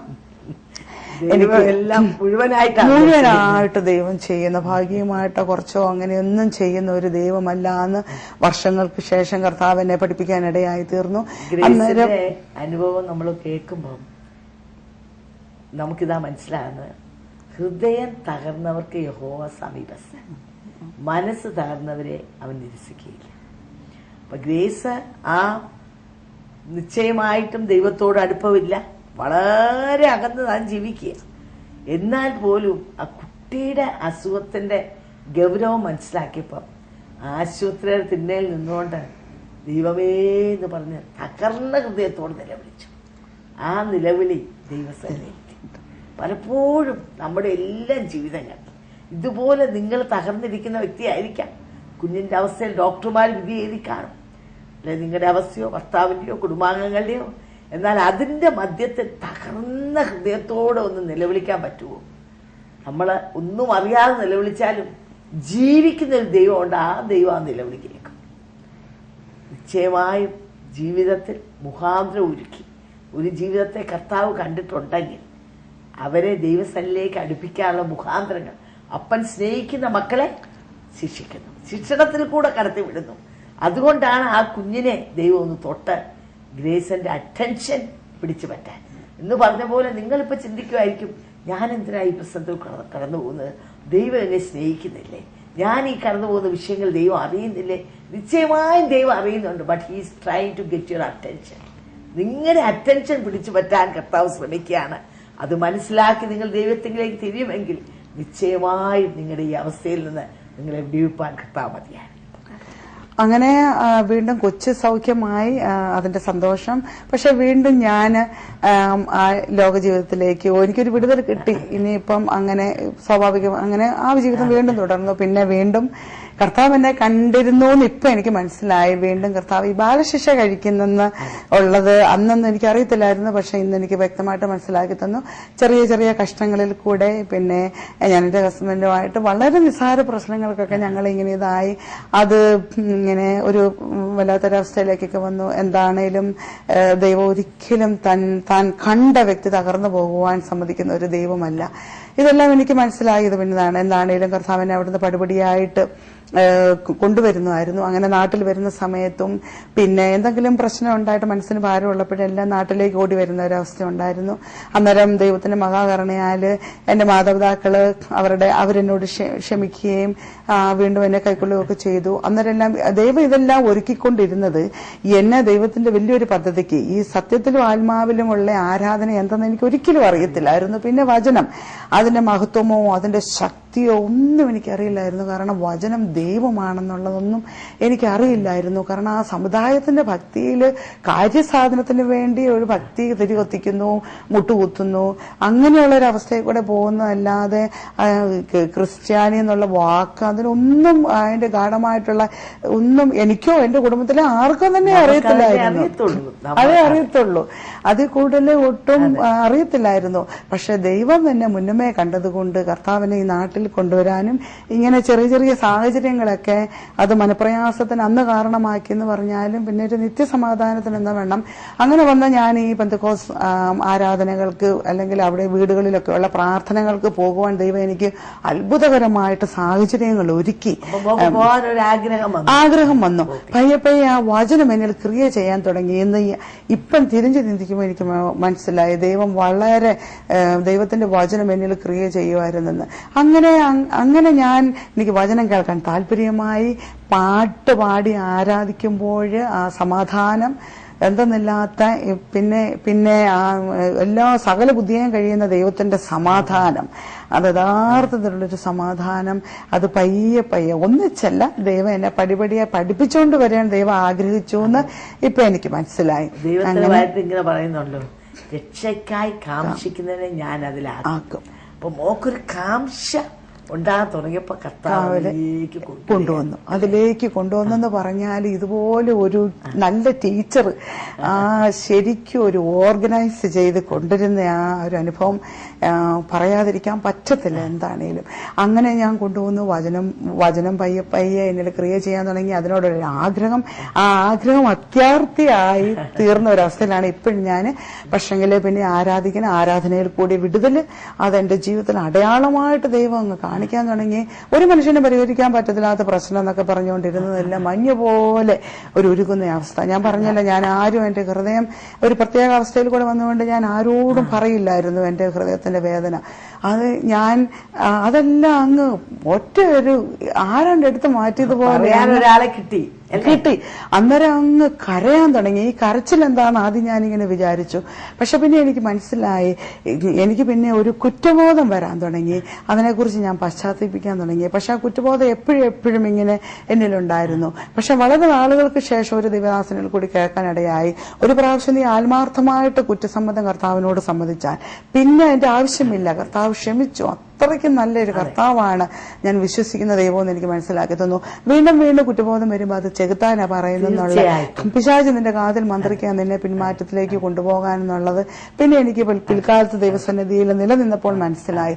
എന്നായിരുന്നാലും ഇങ്ങനെ ഞാൻ ദൈവം എന്നെ വളർത്തിക്കൊണ്ടുവന്നു. പിന്നെ ഇംഗ്ലണ്ടിലോട്ടൊക്കെ പോകുവാൻ ദൈവം അനുവദിച്ചു. അങ്ങനെ രക്ഷയുടെ അനുഭവത്തിലേക്ക് വന്നു. മാനസാന്തരം, പൂർണ്ണ ഒരു മാനസാന്തരമൊക്കെ പിന്നെ എനിക്ക് ദൈവം മനസ്സിലാക്കി തന്നു. ശരിയായ നിലയിൽ ആ രക്ഷയുടെ സന്തോഷം അനുഭവിക്കാൻ തുടങ്ങി. ഞങ്ങളെ കേൾക്കുന്ന പ്രേക്ഷകരോട് ഇതിനിടയ്ക്ക് എനിക്ക് പറയാനുള്ള ഇതാണ്, ഇതുപോലെ തന്നെ ഗ്രേസൻ ചെയ്തതുപോലെ പിന്നെയും ആവർത്തിച്ച് കുറ്റബോധം ഇങ്ങനെ ഏറ്റു പറഞ്ഞുകൊണ്ടിരിക്കുന്ന പലരും ഞങ്ങളെ കേൾക്കുന്നുണ്ടായിരിക്കാം. ഒരിക്കലും അതിന്റെ ആവശ്യമില്ല. ഒരുവൻ ക്രിസ്തുവിലായാൽ പുതിയ സൃഷ്ടി. കണ്ടാലും പഴയതെല്ലാം ഒഴിഞ്ഞുപോയി, എല്ലാം പുതിയതായി തീർന്നു. ഈ ലോകത്തിൽ ഒരു വ്യക്തി ജനിക്കുക, അത് 1971 ഓഗസ്റ്റ് 21 ഒരു വ്യക്തി ജനിച്ചാൽ ജനിച്ചു, പിന്നെ ജനിച്ചുകൊണ്ടേ ഇരിക്കുകയല്ല എന്ന് പറഞ്ഞ പോലെ നിക്കോദെമസിനോട് യേശു പറഞ്ഞു, നീ പുതിയതായി ഒന്നുകൂടെ ജനിക്കുന്നില്ല എങ്കിൽ സ്വർഗരാജ്യം കാണുകയില്ല. അത് അടുത്ത ജനനമാണ്. രണ്ടാമത്തെ ജനനം, ആദ്യത്തെ ജനനം മാതാപിതാക്കളുടെ രക്തത്തിൽ നിന്നുള്ളതാണ്. രണ്ടാമത്തെ ജനനം പുത്രനായ യേശുവിന്റെ രക്തത്തിൽ നിന്നുള്ളതാണ്. അതിന് വേറെ ഒന്നും ചെയ്യണ്ട. റോമാലേഖനം 10-ാം അധ്യായം പറഞ്ഞതുപോലെ ഹൃദയം കൊണ്ട് വിശ്വസിക്കുകയും വാ കൊണ്ട് ഏറ്റുപറയുകയും ചെയ്യുന്നവൻ രക്ഷിക്കപ്പെടും. അങ്ങനെ ജനിച്ചു കഴിഞ്ഞാൽ പിന്നെ കുറ്റബോധം കൊണ്ടുവന്ന പിശാച. നേരത്തെ നമ്മൾ കേട്ട പോലെ condemnation is not from God, it is from the devil. നമ്മളെ ഇങ്ങനെ കുറ്റബോധം കൊണ്ടുവന്ന് എന്ത് ചെയ്യും? ദൈവത്തിൽ നിന്ന് അകറ്റും. അയ്യോ, എനിക്ക് ദൈവത്തിന്റെ അടുത്ത് പോകാൻ എനിക്ക് യോഗ്യതയില്ല, ദൈവം എന്നെ വലിയ വടിയും കൊണ്ട് നമ്മളെ ശിക്ഷിക്കാതിരിക്കുന്നവനല്ല നമ്മുടെ ദൈവം. നമ്മളോട് സ്നേഹമുള്ളവൻ, കരുണയുള്ളവൻ, മനസ്സലിവുള്ളവൻ. പടകും വല എടുത്തുകൊണ്ട് പോയ പത്രോസിന്റെ പുറകെ അവനെ അന്വേഷിച്ചു പോയ മനസ്സലിവുള്ള കർത്താവാണ് നമ്മുടെ കർത്താവ്. അത് ഒരിക്കലും നിങ്ങൾ കുറ്റബോധത്തിൽ, ഇന്ന് എന്നെ കേൾക്കുന്ന പ്രിയപ്പെട്ടവർ ആരെങ്കിലും ഈ കുറ്റബോധത്തിൽ ജീവിക്കുന്നവരുണ്ടെങ്കിൽ ഇപ്പോൾ നിങ്ങൾ ആ കുറവുകളെ ഏറ്റുപറഞ്ഞാൽ എന്നേക്കുമായ കുറവുകളെ മായ്ച്ച് നിങ്ങളെ ആശ്ലേഷിച്ച് നിങ്ങളെ സ്വന്തം പൈതലാക്കി മാറ്റാൻ കർത്താവ് ആഗ്രഹിക്കുക. പിന്നെ ഞാൻ ആ സന്തോഷം അനുഭവിക്കാൻ തുടങ്ങി. അത് പറഞ്ഞാല് അത് അനുഭവിക്കണം. അതെത്ര പറഞ്ഞാലും ചിലർക്കത് മനസ്സിലാകത്തില്ല. യെസ്. അത് പിന്നെ എന്നോട് എന്റെ സുഹൃത്തുക്കൾ പറയാൻ തുടങ്ങി, എന്തെങ്കിലുമൊക്കെ പ്രയാസമാണ്, ഗ്രേസിന് എങ്ങനെ ഇങ്ങനെ ചിരിക്കാൻ സാധിക്കുന്നത്, ഗ്രേസിന്റെ മുഖം എന്നെ ഇങ്ങനെ എപ്പോഴും സന്തോഷമായിട്ടിരിക്കുന്നത്. അതിപ്പോ ഞാൻ ജോലി ചെയ്യുന്ന ഇംഗ്ലണ്ടിലെ ആ ഇംഗ്ലീഷ് സഹപ്രവർത്തകർ പോലും പലപ്പോഴും എന്നോട്, ഡോക്ടേഴ്സ് ഒക്കെ ചോദിക്കാനിടയായിട്ടുണ്ട്. അപ്പൊ ഞാൻ എന്റെ കർത്താവേ, നിന്റെ മുഖപ്രസാദം എന്റെ മേൽ ഉദിപ്പിക്കണമേ എന്നുള്ള ഒരു വചനം എന്റെ ഉള്ളിൽ എപ്പോഴും തട്ടി. അപ്പൊ ഞാൻ പ്രാർത്ഥിക്കുമ്പോഴെല്ലാം ദൈവത്തിനോട് പ്രാർത്ഥിക്കും, കർത്താവേ, ഇനി എനിക്ക് ഞാൻ പണ്ട് നടന്നതുപോലെ ഒരു ഇങ്ങനെ മേക്കപ്പ് ഇട്ടു അങ്ങനെയൊന്നുമല്ല, എന്റെ കർത്താവിന്റെ മുഖപ്രകാശം എന്നിൽ ഉദിക്കണം. അതിന്റെ സൗന്ദര്യം, പ്രത്യേക സൗന്ദര്യം ഉണ്ട് ഇപ്പൊ മുഖത്ത്. അതെനിക്ക് വേണമെന്ന് ഞാൻ വളരെ ആഗ്രഹിച്ചു. വചനം വെച്ച് ഞാൻ പ്രാർത്ഥിക്കുമ്പോൾ അതിനൊക്കെ ഭയങ്കര ശക്തിയാണെന്ന് എന്റെ ജീവിതം കൊണ്ട് തന്നെ എനിക്ക് മനസ്സിലായി. പിന്നെയെന്ന് പറഞ്ഞിട്ടുണ്ടെങ്കിൽ ശരിക്കും ആത്മാർത്ഥതയോടെ ദൈവം എന്നെ രക്ഷിച്ചല്ലോ, എന്നെ തള്ളിക്കളഞ്ഞതിലുള്ള ആത്മാർത്ഥമായിട്ടാണ് നല്ല ഒരു സ്നേഹം. അങ്ങനെ ദൈവത്തിനോട് ചിലപ്പോൾ എനിക്ക് ഭയങ്കര സ്നേഹം അങ്ങ് വരുവാണ്. അപ്പൊ ഞാൻ വിചാരിക്കുന്നത്, ദൈവമേ, എനിക്ക് എന്നെ ഇങ്ങനെ ഒരു അനുഭവം, എനിക്ക് ഭയങ്കര സ്നേഹം. അപ്പോഴേ തീർച്ചയായിട്ടും അപ്പൊ അതിൽ നിന്ന് ഉടലെടുക്കണം. എന്റെ കർത്താവ് ഈ ലോകത്തിൽ നിന്ന് പോകുന്നതിന് മുന്നേ എന്തെങ്കിലും എന്റെ കർത്താവിന് വേണ്ടി എനിക്ക് ചെയ്യണം. പിന്നെ ദൈവം എനിക്ക് ഇംഗ്ലണ്ടിൽ ഇപ്പം നമ്മുടെ ഇന്ത്യയിലൊക്കെ ഉള്ളതുപോലെ ഇപ്പോഴും വചനം കേൾക്കുവാനൊക്കെയുള്ള സാധ്യതകൾ അങ്ങനെ ഇല്ല.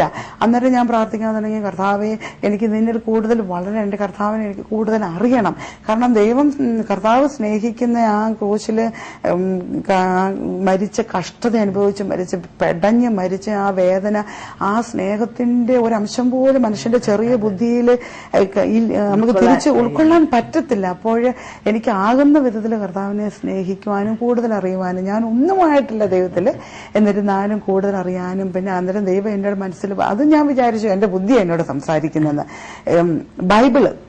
ബൈബിളുമായിട്ട് കൂടുതൽ ഇരിക്കാൻ ദൈവം എന്നോട് മനസ്സിലിങ്ങനെ ആരോ പറയുന്നത് പോലെ ബൈബിൾ കൂടെ കർത്താവ് ഞാൻ ആദ്യമൊക്കെ സങ്കീർത്തനങ്ങളിൽ കൂടെ ആയിരുന്നു പോയിക്കൊണ്ടിരുന്നത്. അപ്പൊ എന്നോട് പറയുമായിരുന്നു, അവൻ എന്നോട് പറ്റിയിരിക്കുക, ഞാൻ അവനെ വിടിപ്പിക്കും. ഇതൊക്കെ എന്നിൽ അങ്ങോട്ട് ക്രിയ ചെയ്യാൻ തുടങ്ങി. അപ്പൊ എന്റെ കർത്താവിനോട് പറ്റിയിരിക്കുന്നതൊക്കെ ഞാനങ്ങ് ഇമാജിൻ ചെയ്യാൻ തുടങ്ങി. അന്നേരം ദൈവം എന്നെ അതിൽ കൂടി എല്ലാം ഇങ്ങനെ, അന്നേരം ജീവിതത്തിൽ പ്രശ്നങ്ങളുണ്ടാകും, പക്ഷെ അതെല്ലാം അറിയാതെ അങ്ങ് തരണം അത് മാറ്റപ്പെടുകയല്ല, അതിനെ തരണം ചെയ്തു പോകാനുള്ള ഒരു പ്രത്യേക ഒരു കൃപ ദൈവം അങ്ങ് ചെയ്തുകൊണ്ടിരിക്കുകയാണ്. എന്നിരുന്നാലും വാക്കുകൾ കൊണ്ടും പ്രവൃത്തികൾ കൊണ്ടും ദോഷം ഒക്കെ നമ്മൾ അറിയാതെ പാപം ചെയ്തു പോയിട്ടുണ്ട്.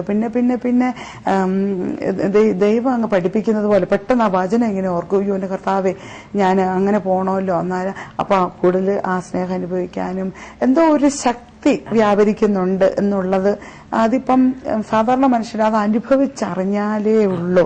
അത് കൂടുതൽ അനുഭവിക്കണമെന്നുള്ള ഒരു ആഗ്രഹം. പിന്നെ ആത്മാവിന്റെ അഭിഷേകം വേണമെന്ന്. അപ്പം പൂർണ്ണതയിലേക്ക് ഇപ്പം അതിനുവേണ്ടി ഞാൻ പ്രാർത്ഥിച്ചുകൊണ്ടിരിക്കുന്നു. അങ്ങനെ ആന്റിയെ പരിചയപ്പെടാനും ആന്റി പ്രാർത്ഥിച്ച് എന്നോട് പറഞ്ഞ് ഞാൻ അതിനകത്ത് കൂടുതൽ കർത്താവിനോട് അടുത്തിരിക്കുവാനും എല്ലാം ആഗ്രഹിക്കുന്നു. പിന്നെ ജീവിതത്തിൽ തീർച്ചയായിട്ടും പ്രശ്നങ്ങൾ കുഞ്ഞുങ്ങളിൽ കൂടി ഈ ദൈവത്തിനോട് കൂടുതൽ അടുക്കും തോറും ഒരു കാര്യം എനിക്ക് മനസ്സിലായി, പിശാച് അടങ്ങിയിരിക്കുന്നില്ല എന്ന് എനിക്ക് വ്യക്തമായിട്ട് എനിക്ക് മനസ്സിലാക്കാൻ ഇടയായി തീർന്നു. പക്ഷെങ്കിൽ സമർപ്പിച്ചുള്ള ഒരു പ്രാർത്ഥന, അന്നേരം ഉപവാസമൊന്നും ആദ്യമൊന്നും എനിക്ക്, പക്ഷെ ഒരു ദിവസം അങ്ങനെ ഉപവാസം എടുത്തപ്പോഴത്തേക്കിന് ദൈവം ഇടയായി. യെശയ്യാ പ്രവചനത്തിൽ കൂടെ എന്താണ് ശരിക്കുള്ള ഉപവാസം? വെറും പട്ടിണി ഇരിക്കുന്നത് ദൈവം പ്രസാദിപ്പിക്കാനൊന്നും പറ്റത്തില്ല. അന്നേരം മനസ്സിന്റെ മാറ്റേണ്ട അവസ്ഥ, പിന്നെ ഈ വേർപാടെന്ന് എനിക്കൊന്നും അറിയത്തൊന്നുമില്ലായിരുന്നു. അങ്ങനെ ദൈവം ചില സംഗതികളിൽ നിന്നൊക്കെ ഈ ഭൗതികമായിട്ടുള്ള കാര്യങ്ങളിൽ നിന്ന്, അപ്പം ഞാൻ പിന്നെ അധികം വെറുതെ ആവശ്യമില്ലാതെ ഫോൺ കോളൊക്കെ ഞാൻ തന്നെ അങ്ങ് മാറ്റി. അന്നേരം ഞാൻ വിചാരിച്ചു എനിക്കപ്പം ഫ്രണ്ട്സൊക്കെ കുറഞ്ഞു പോകുന്ന പോലെ തോന്നി. അപ്പോഴെന്റെ കർത്താവ് സങ്കീർത്തനങ്ങൾ കൂടെ വീണ്ടും ഇടപെട്ടു. ഞാൻ തന്നെ കൂട്ടുകാരിൽ നിന്ന് അകറ്റി എന്റെ സാന്നിധ്യത്തില് മറയ്ക്കുന്ന അങ്ങനെ 2 സെന്റൻസൊക്കെ വളരെയധികം എന്നെ ടച്ച് ചെയ്ത്. സ്നേഹം എന്ന് പറഞ്ഞൊരു പ്രത്യേകമല്ലേ, ഒരു പ്രത്യേക സ്നേഹം. നമ്മുടെ അറ്റൻഷൻ വേണം, സമയം വേണം അല്ലേ? അപ്പൊ ആദ്യ സ്നേഹം പലപ്പോഴും ഇന്നലെ എന്റെ 2 ദിവസം മുമ്പ് പത്മാവതിലെന്ന് പറഞ്ഞ എന്റെ അടുത്ത ഫ്രണ്ട് ഉണ്ട്. അവള് മുഖാന്തരാണ് ഞാൻ യേശുവിനെ കണ്ടുമുട്ടാനിടയായത്. അപ്പൊ അവളോട് ഞാൻ സംസാരിച്ചപ്പോൾ അവളോട് പറയാൻ അറിയാമ, ഈ ദിവസങ്ങളിൽ കർത്താവിനോട് പറഞ്ഞുകൊണ്ടിരിക്കുക, നീ ആദ്യ സ്നേഹത്തിലേക്ക് മടങ്ങി വാ എന്ന്. അപ്പൊ ഞങ്ങൾ രണ്ടും കൂടെ ആ കാര്യം പറയാനു, ആദ്യ സ്നേഹം നമ്മൾ ഇന്നും കർത്താവിന് വേണ്ടി ഓടുന്നു. പക്ഷെ നമ്മുടെ ആദ്യ സ്നേഹം അതൊരു ഭർത്താവും ഭാര്യയും കല്യാണം കഴിച്ച സമയത്തുള്ള ആ ഒരു സ്നേഹമാണ്. വർഷങ്ങൾ മുമ്പോട്ട് പോകുമ്പോൾ നമ്മള് ഭർത്താവിനോട് കൂടെ കൂടുതൽ സമയം ചെലവഴിക്കാനോ ഉണ്ടോ? പക്ഷെ ഭർത്താവ് അതാണ് ഡിമാൻഡ് ചെയ്യുന്നത്. അപ്പൊ നമ്മൾ പറയുന്നത് എന്താ, ഞാൻ നിങ്ങളുടെ കുഞ്ഞുങ്ങളെയല്ലേ നോക്കുന്നേ, ഞാൻ നിങ്ങളുടെ വീട്ടിലെ ജോലിയല്ലേ ചെയ്യുന്നേ. പക്ഷെ എന്നാലും നമ്മളും അതാ കർത്താവിനോട് പലപ്പോഴും പറയുന്നത്, കർത്താവെ ഞാൻ നിനക്ക് വേണ്ടി ഓടുന്നു, നിനക്ക് വേണ്ടി അധ്വാനിക്കുന്നു. But he demands our time. നാമുമായിട്ട് സമയം ചെലവഴിക്കുവാൻ കർത്താവ് ആഗ്രഹിക്കുക. അതുകൊണ്ട് ആ ഗ്രേസിനെ മറ്റൊന്നെല്ലാം മാറ്റിയിട്ട് കർത്താവിനോടുകൂടെ അല്പം സമയം കൂടുതൽ ചെലവഴിക്കാൻ കർത്താവടിയാക്കി. അതെനിക്ക് മനസ്സിലായി. കാരണം എനിക്കിപ്പം ഫ്രണ്ട്സ് ഇല്ലാന്ന് തന്നെ പറയാം. അല്ലെങ്കിൽ ഞാൻ എന്റെ സംസാരം ഞാൻ അങ്ങനെ ദൈവത്തിനോട് പ്രാർത്ഥിക്കും തോറും ദൈവം വചനത്തിൽ കൂടെ എങ്ങനെ ഇടപെടുന്നു. അപ്പൊ ഞാൻ എന്റെ കർത്താവേ, നീ നിന്റെ ശക്തി മനസ്സിലാക്കാൻ ഈ മനുഷ്യന്റെ ചെറിയ ബുദ്ധിക്കൊന്നും പറ്റത്തില്ല. എന്റെ ആ ചെറിയ കണ്ണുകൾ കൊണ്ടല്ല, ചെറിയ ബുദ്ധി കൊണ്ട് നോക്കുന്നൊന്നുമല്ല ദൈവം. സർവശക്തനായ അത്യുന്നതനായ ദൈവത്തിനെ പിന്നെ തലമുറകളിൽ കൂടിയൊക്കെ അന്നേരം അവരെ വെച്ച് പ്രാർത്ഥിക്കാൻ, അത് ആന്റിയുടെ ഒരു കുഞ്ഞുങ്ങൾക്ക് വേണ്ടിയുള്ള ഒരു ഉപവാസം ആന്റിയുടെ പുസ്തകത്തിൽ കൂടി ഒരുപാട് എന്നെ സ്പർശിച്ചു. അന്ന് മുതൽ ഞാൻ ദൈവസന്നിധിയിലെ ഒരു തീരുമാനം എടുത്തു. എന്റെ കുഞ്ഞുങ്ങൾക്ക് വേണ്ടി ഞാൻ പ്രാർത്ഥിക്കുമെന്നുള്ള എന്താണേലും ദൈവം അത്ഭുതം പ്രവർത്തിക്കുന്നു. വളരെയധികം തീഷ്ണതയോടുകൂടി കർത്താവിനെ അന്വേഷിക്കണം എന്നുള്ള വളരെ ആഗ്രഹം എനിക്കിപ്പോൾ ഉണ്ട്. അത് ദൈവം എനിക്ക് തരുന്നതെന്ന് മനസ്സിലായ ഒരു പ്രത്യേക പരിശുദ്ധാത്മാവിന്റെ ഒരു കൃപാവരം ഞങ്ങളിൽ വ്യാപരിക്കുന്നു, എന്നിൽ കൂടി എന്റെ കുടുംബത്തിൽ വ്യാപരിക്കുന്നു എന്നെല്ലാം ഞാൻ വളരെ ശക്തമായിട്ട് വിശ്വസിക്കുകയും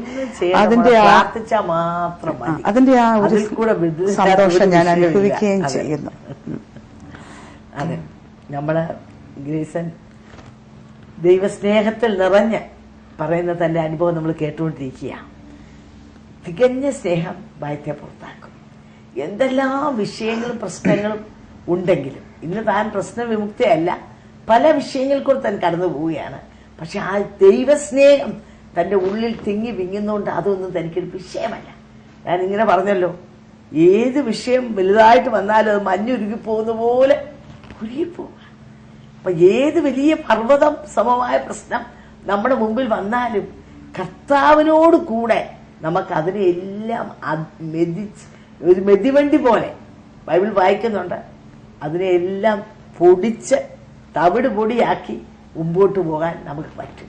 നമ്മുടെ ദൈവത്തിന്റെ കൃപ, ദൈവിക സാന്നിധ്യം, ദൈവത്തിന്റെ ശക്തി, ഇതാണ് ഈ പ്രശ്നങ്ങളെല്ലാം അതിജീവിക്കാൻ നമുക്ക് ഇടയാക്കി തീർക്കുന്നത്. യേശു ഇങ്ങനെ പറഞ്ഞു, നീ എന്നോട് പറ്റിയിരുന്നാൽ ഞാൻ നിന്നെ വിടുവിക്കും. നമുക്കെല്ലാവർക്കും വിടുതൽ ആവശ്യമാണ്. എല്ലാവരും, ഇപ്പൊ എന്നെ കേൾക്കുന്ന എല്ലാവരും പല പല വിഷയങ്ങൾ ഭാരപ്പെടുന്നവരാ. എനിക്ക് ഈ വിഷയത്തിന് വിടുതൽ, എന്റെ സാമ്പത്തിക വിഷയത്തിന് വിടുതൽ, എന്റെ കുടുംബജീവിതത്തിന് വിടുതൽ, എന്റെ ജോലിയുടെ വിഷയത്തിന് വിടുതൽ, ഇങ്ങനെ ഓരോ കുഞ്ഞുങ്ങളുടെ വിഷയത്തിന് വിടുതൽ, ഇതെല്ലാം നിങ്ങൾ ആഗ്രഹിക്കുക. പക്ഷെ എങ്ങനെയാ വിടുതൽ കിട്ടുന്നേ? ബൈബിൾ പറയുന്നു, നീ എന്നോട് പറ്റിയിരുന്നാൽ ഞാൻ നിന്നെ വിടുവിക്കും. അത് നിങ്ങൾക്ക് പറ്റുമോ? എങ്ങനെയാ കർത്താവിനോട് പറ്റിയിരിക്കുന്നത്? നിങ്ങൾ വേറെ ഒന്നും ചെയ്യണ്ട, അവനെ വിളിച്ചപേക്ഷിച്ചാൽ മാത്രം മതി.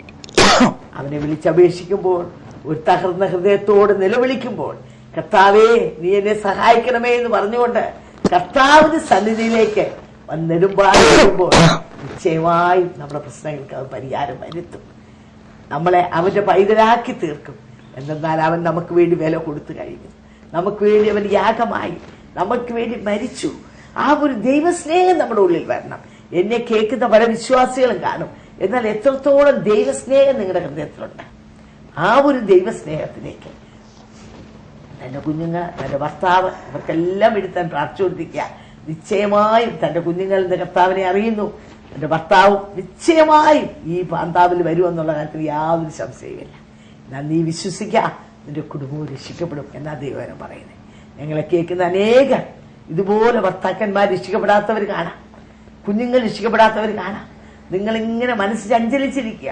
അയ്യോ, ഞാൻ വന്നു, എന്റെ ഭർത്താവിനോട് എതിര് നിൽക്കുന്നു, വീട്ടിൽ പ്രശ്നമാണ്, കലഹമാണ്, അത് കണ്ട് നിങ്ങൾ ഭാരപ്പെടരുത്. നിശ്ചയമായി ബൈബിൾ പറയുന്നത് നീ വിശ്വസിക്കുക, നിന്റെ കുടുംബവും രക്ഷിക്കപ്പെടും. അങ്ങനെ നിങ്ങൾ ഉറപ്പോടെ ധൈര്യത്തോടെ പ്രാർത്ഥിക്കുമെങ്കിൽ നിങ്ങളുടെ കുടുംബത്തോട് ഒരുമിച്ച് ഈ കർത്താവിനെ സ്നേഹിക്കുവാനും പിൻപറ്റുവാനും നിശ്ചയമായും കർത്താവിനെ ഇടയാക്കി തീർക്കും. അപ്പൊ ആ ദൈവസ്നേഹത്തിലേക്ക് കടന്നു വരുവാനും, യേശുവിനെ രക്ഷകനായി നിങ്ങൾ സ്വീകരിച്ചിട്ടില്ല എങ്കിൽ ഒരു വാക്ക് ഹൃദയം കൊണ്ട് വിശ്വസിച്ച് വാവുകൊണ്ട് ഏറ്റുപറഞ്ഞ്, യേശുവേ എന്റെ ഹൃദയത്തിലേക്ക് വരണമേ, എന്നെ നിന്റെ പൈതലാക്കി തീർക്കണമേ എന്ന് പറഞ്ഞ് അവനെ അംഗീകരിച്ചുകൊണ്ട് അവന്റെ പൈതലായി തീരണമേ സ്നേഹത്തോടെ നിങ്ങൾ ആഹ്വാനം ചെയ്തുകൊണ്ട് എന്റെ വാക്കിൽ വിരമിച്ചു. ഈ പ്രോഗ്രാം നിങ്ങൾക്ക് തീർച്ചയായും ഒരു അനുഗ്രഹമായി തീർന്നെന്ന് ഞങ്ങൾ വിശ്വസിക്കുന്നു. നിങ്ങൾക്ക് എന്തെങ്കിലും അഭിപ്രായങ്ങളോ പ്രാർത്ഥന വിഷയങ്ങളോ ഉണ്ടെങ്കിൽ ഞങ്ങളുമായി ബന്ധപ്പെടുക.